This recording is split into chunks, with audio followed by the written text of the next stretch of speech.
Cris, e aconteceu algum episódio mais forte que fez com que você procurasse ajuda médica? Na verdade, eu levo isso...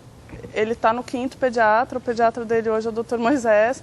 Eu levava isso para os pediatras desde que começou. Ninguém reconhecia? Ninguém dizia A que podia ser segunda terror pediatra noturno? disse que podia ser sonambulismo e que a gente tinha que esperar ele crescer para ver e que eu tinha que ter paciência.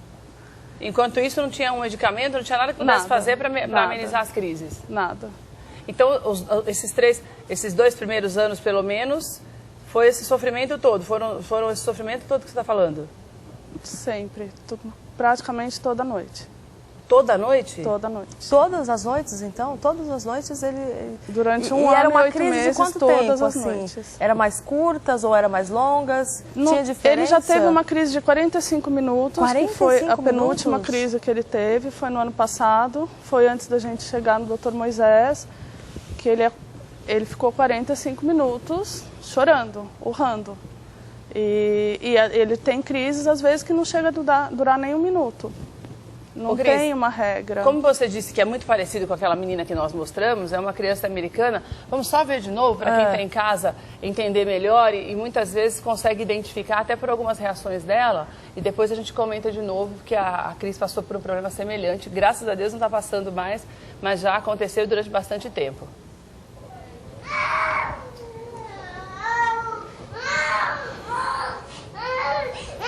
Ela pegou ela no colo, né? Que você falou que não adianta, né? Não, e só, na verdade, com o meu filho só piorava. Mas na verdade você vê que ela não tá pegando. A menina, você não consegue.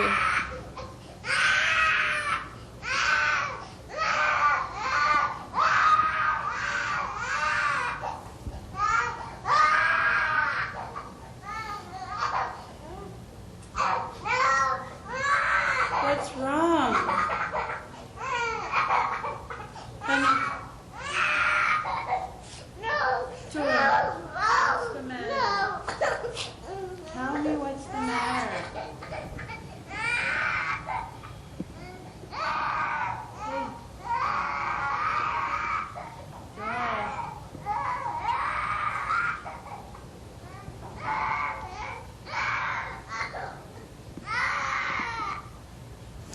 Mais ou menos isso, Cris?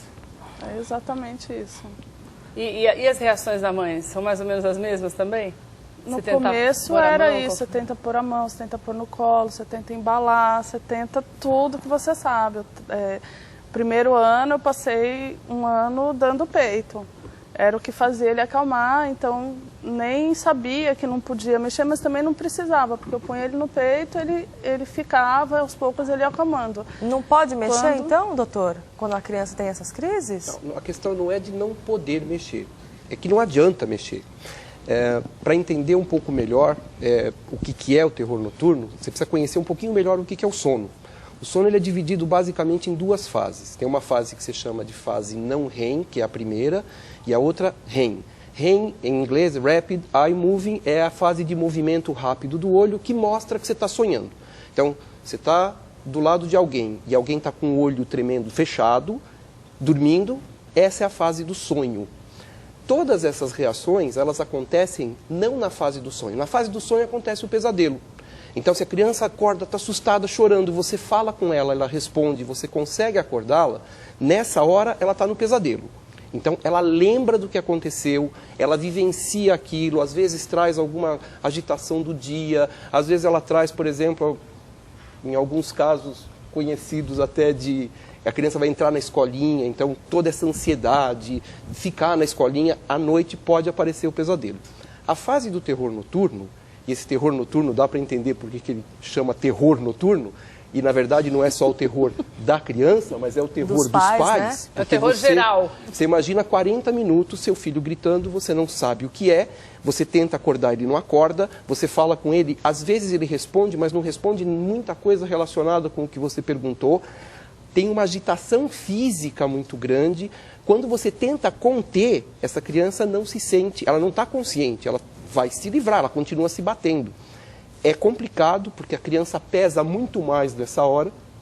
Então não é questão de não poder, é questão de não adiantar, porque ela está na fase do sono profundo, que é a fase 3 ou 4 desse sono não REM. E o que é que faz melhorar? Que foi o que aconteceu, felizmente, com o Jonathan? Bom, é a remédio, princípio é o tempo. doutor? O que é? A princípio é o tempo. Isso faz parte de uma evolução, de uma maturidade. Existem alguns tipos de tratamento que podem ser utilizados.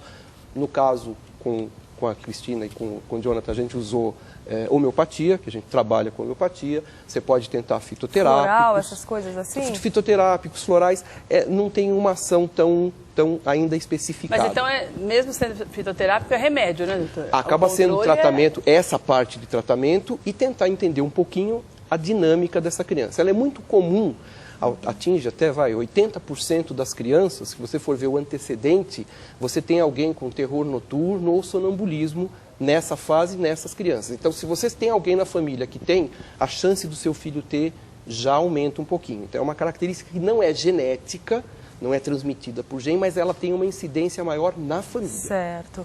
Doutora Carmen, pelas imagens que a gente viu, isso pode ser alguma coisa do cotidiano? O que pode gerar, por exemplo, essas crianças terem esse transtorno noturno? Pode ser alguma coisa da escola? Alguma coisa que está te angustiando? Então, através de pesquisas, eu faço parte de um grupo de pesquisa avançada em medicina do sono do Hospital das Clínicas. Nosso líder é o Dr. Rubens Reimão. E nós sabemos, através de pesquisas, que as crianças submetidas a maior estresse, elas apresentam um maior número de episódios. Mas, sem dúvida nenhuma, que esses fatores hereditários e uma determinada fase do desenvolvimento, elas são realmente, acabam apresentando esse distúrbio que é o terror noturno, que, de uma forma geral, ele acaba aparecendo a partir dos 2 anos de idade até mais ou menos 5, 6 anos. E desaparece assim como surgiu, desaparece normalmente. Então, a homeopatia, que é uma coisa muito boa nessa faixa etária, porque outro tipo de medicação não é muito boa, indicado, ainda, né? Ajuda muito, porque para a família é um distúrbio que afeta e muito toda a dinâmica familiar. Mas, doutora Carmen, no caso dela, do filho dela, no caso da Cristina, com um mês, e aí? É muito infrequente, porque ela disse que o filho chorava dormindo. Normalmente, o que a gente tem nessa fase é a chamada insônia do latente. A criança acorda, o bebezinho acorda chorando várias vezes. É a chamada insônia do latente. O chorar dormindo nessa fase, como ela diz, realmente parece mais o terror noturno. Mas nesta fase é muito incomum. O normal é aparecer por volta dos 2, 3 anos e sumir por volta dos 5, 6. E por que tem muito adulto que ainda convive com isso? Porque eu já vi histórias de pessoas que durante a noite se sentam na cama e começam a berrar, chorar. Então, o terror noturno, mesmo adultos. Em adultos, ele também é infrequente. Quando o adulto apresenta terror noturno, é o caso, sim, de procurar uma ajuda de um psicólogo, de um médico, porque possivelmente ele não é normal. Ele está apresentando o que é normal na criança, apesar de prejudicar toda a dinâmica familiar, e é indicado uma homeopatia, etc. No caso do adulto, já é indicativo de transtornos emocionais mais sérios. Porque a criança não tem muita consciência, né? Isso. Já uma pessoa adulta tem essa consciência. E na criança a gente pode entender como uma fase de uma imaturidade do sistema neurológico. Tá? E fatores hereditários e que vai desaparecer, assim como o sonambulismo também. Mas no adulto, tanto o sonambulismo quanto o terror noturno já é indicativo de situações emocionais mais sérias que precisam ser vistas e tratadas. Então é preciso que se busque um médico mesmo, ajuda, para que você possa ter um sono tranquilo. O sono é um período muito importante da gente, que é onde a gente recupera as energias. Então é preciso que você procure mesmo ajuda para se cuidar melhor e ter um sono mais tranquilo. Doutora, obrigada, viu? Obrigada pela sua participação no programa. Obrigada, viu, Cris? Doutora, obrigada. Tem um contato de instituto que a gente possa passar? Tem um site, www.doutormoisés.com.br. Tá certo. Lá tem todas as informações a respeito de contato e essas informações, inclusive, falando sobre o terror noturno e outros distúrbios do sono. Obrigada, doutora Carmen, quer deixar um contato também? Pode ser o meu e-mail, carmen, com N de navio no final, .alcântara@uol.com.br. Obrigada. Obrigada mais uma vez pela participação de você.